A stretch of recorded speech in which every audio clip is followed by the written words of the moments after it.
So how long have you lived in Long Beach? It's approximately 75 years. I was like 7, 8-ish when we moved here. And where did your family come from? Louisville, Kentucky. Okay. And why did you move here? Well, my uncle was in the service. He was in the Navy at the Lido Hotel. At that time, it was a Navy base. And when he got out, he had a business, and he was kind of sick. I think he said it more than he actually was. But anyway, he got my mother to move here, to help him out, And my mother used to cook, for other people and him as well in the restaurant. It was approximately where they pull in with the buses at the station, is where the restaurant was. It was different then. That whole little area at that time was busy. They used to have like a bakery where the train station is now. It was so many little things there. It was really lively, at the time. Really different. The whole Park Avenue was lively. And so you went to school and Went to Long Beach high school. school through the whole thing. And- All of us did. Mm-hmm. Really proud of that. Good. And you feel like your mother encouraged you to get through school? Yes, because at that time, it was kind of like unheard of to have that many children and they all finished high school. Wonderful. It wasn't like it is today. Okay. So what did you do for work after you graduated high school? When I graduated high school, I went to beautician school in the city. It was Rose Morgan. She was Joe Lewis's wife. Wow. Yeah, I went there. And I worked here in town on Park Place. Those buildings aren't there now, of course.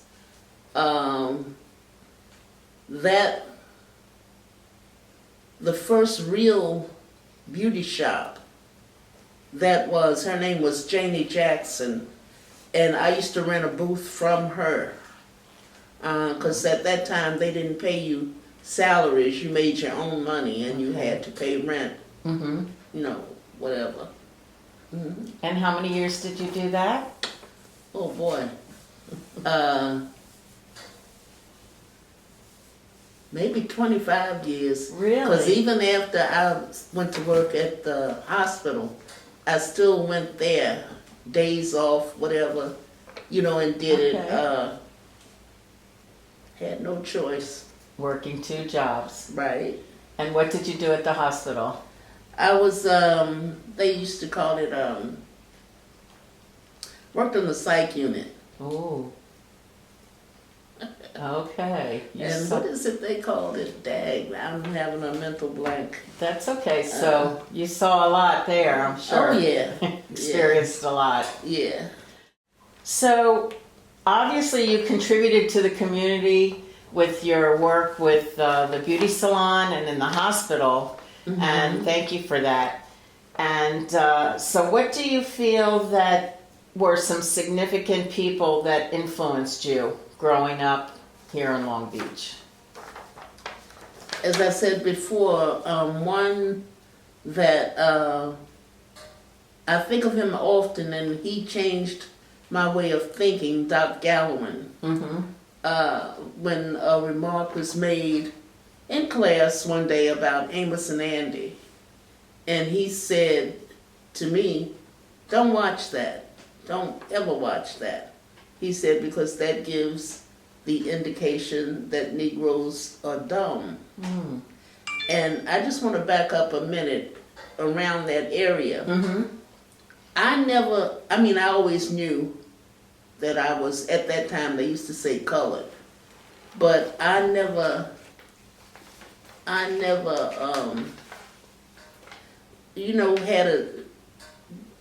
never knew a difference, because I didn't have a problem. We didn't have problems at that time with the kids out here, the people out here, whatever. Wasn't that many African American people out here at that time. But when I first noticed that it was a difference with me and somebody else, people of, we were in gym class, and this boy didn't want to dance with me. And I was always tomboyish, and I had a lot of friends, boy friends, and of course they said something to the boy, and that made me aware. And then what Dr. Gallivan had said, so many years, I might be jumping the gun a little bit, but I just wanted to get this in. Years later, after my youngest brother, well, before he wasn't even out of his teens, he was very, he did a lot here in the community. And I was always his right hand, so to speak.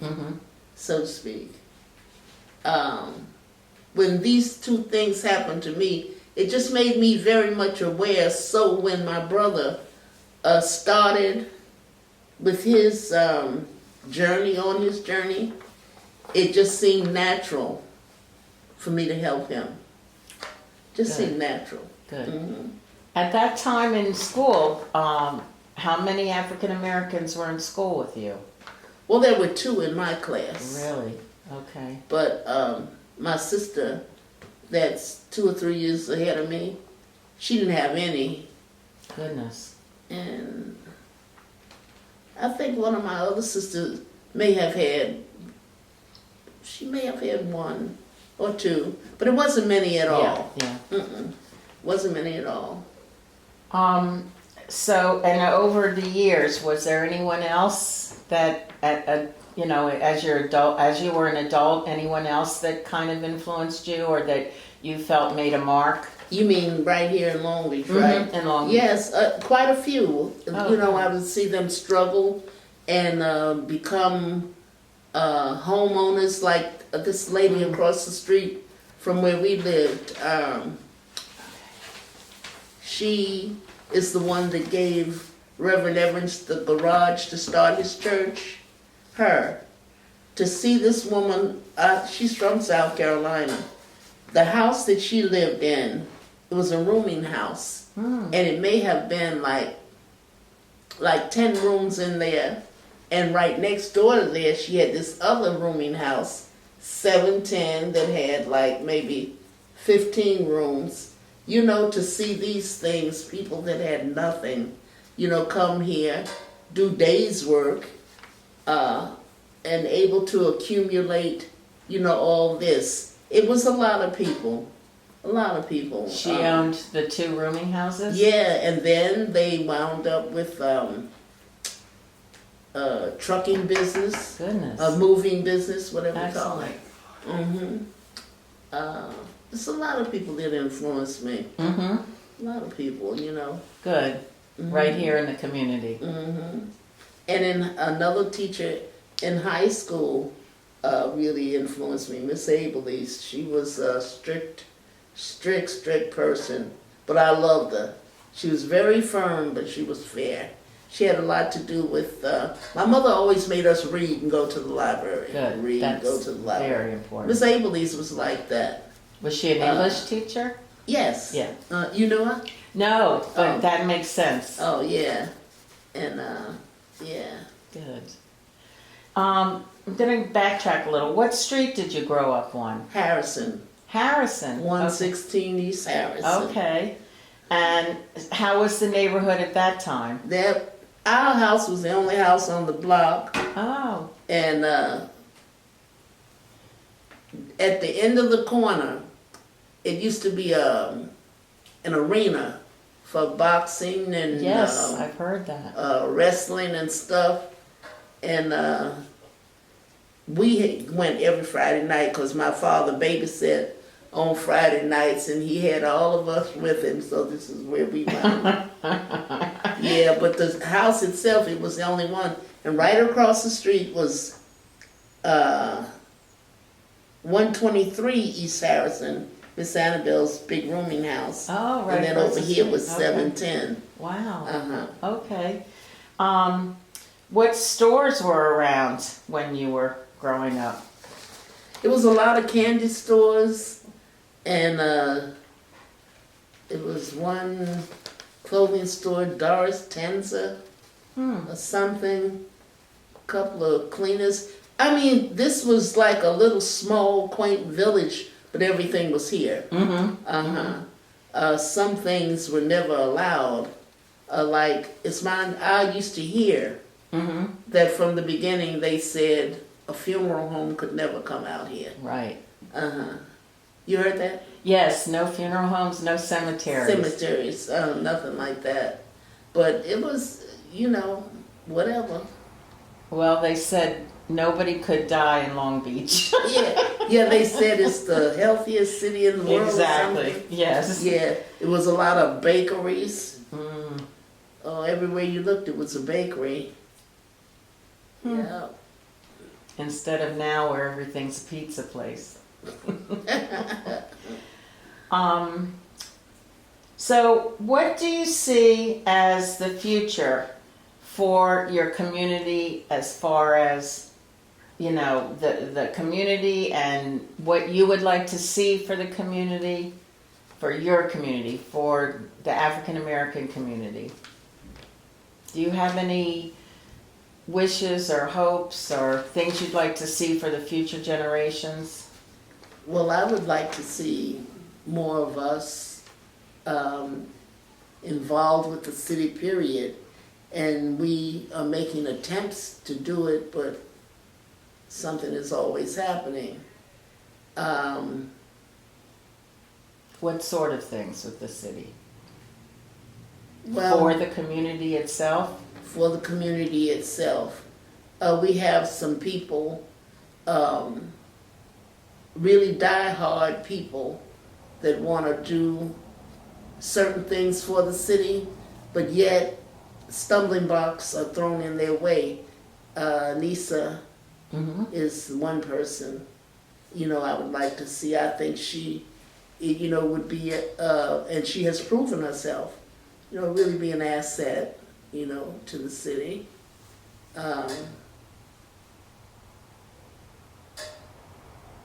I think that's the biggest thing. Do you think the of civic course. civic associations have made any inroads in that respect? I don't know, I really, really can't speak on that because I haven't myself been as involved as I used to. Okay. I do know people that go out of their way to do this and that, really trying hard to get things, these two, for an example, trying to get things in better shape than it was. I know we have somebody on the zoning board. I think little things are happening. And hopefully they'll continue. Did you see it growing over the years as more African Americans came into town and that kind of a thing? Yes. Yes. Because when we were coming up, no problems. Like, whenever something happened in school, like if it was a fight or argument or whatever, it was never a black-white thing when I was coming up. Okay. And my mother and Miss Irene Gray, Miss Maddie Clare, and Miss Normdale, and they were on top of it, Good. And went there right away. Good. And black or white was never mentioned. And the school handled the situation? Yes. Wow, that's good to know. Our principal was Mr. Borzilleri, a sweetheart, really Yeah. a sweetheart. His daughter was probably my best friend Oh, growing up. excellent. I would like to say something about the center because there's always so much controversy about that. The Say MLK something. Center? Say something about Sure. that. When that started, when this whole concept started, And that was 50 years ago? You just had an it's anniversary. more than that. I remember my son was 3 years old when I was doing things there. Like we would go to, I think that's Sesame Street or something. Mm-hmm. Do little things, but it was like getting started. And some people, I won't even get into that, but anyway, I would say it was, my son was born 64, 66, 67, it's during this time in the old library Mm-hmm. on Park Place. Mm-hmm. Well, I was working a couple of doors from there, and that's where they would meet and talk about things and try to get things done. And they were given a lot of backlash even then, but at that time, the younger people were starting to go into college, so they were becoming more Aware and aware of things. active. Now, like, they would read things about, like, say, the Black Panthers and the Muslims. Sure. So they started a breakfast program out here. Whatever they saw that wasn't negative, they would start. But yet they weren't given that much credit, and I'm very much aware of these things because my brothers were involved. And my brothers were really involved. Long Beach is not a bad place. It never has been. But sometimes we have to fight harder than we should for things that we deserve, And I can remember when, as a kid coming up, like I'm saying, I really didn't know the difference. Mm-hmm. But the kids after me, whatever they did, so that would like drag us into sometimes negative thinking. Mm-hmm. They met, a lot of, negativity, with it. And, So it took a while to get it off its feet. It did take a while. Yeah. Mm-hmm. Mm-hmm. Well, okay. And they're still fighting over I it. know. After all these years, After all these years. Yeah.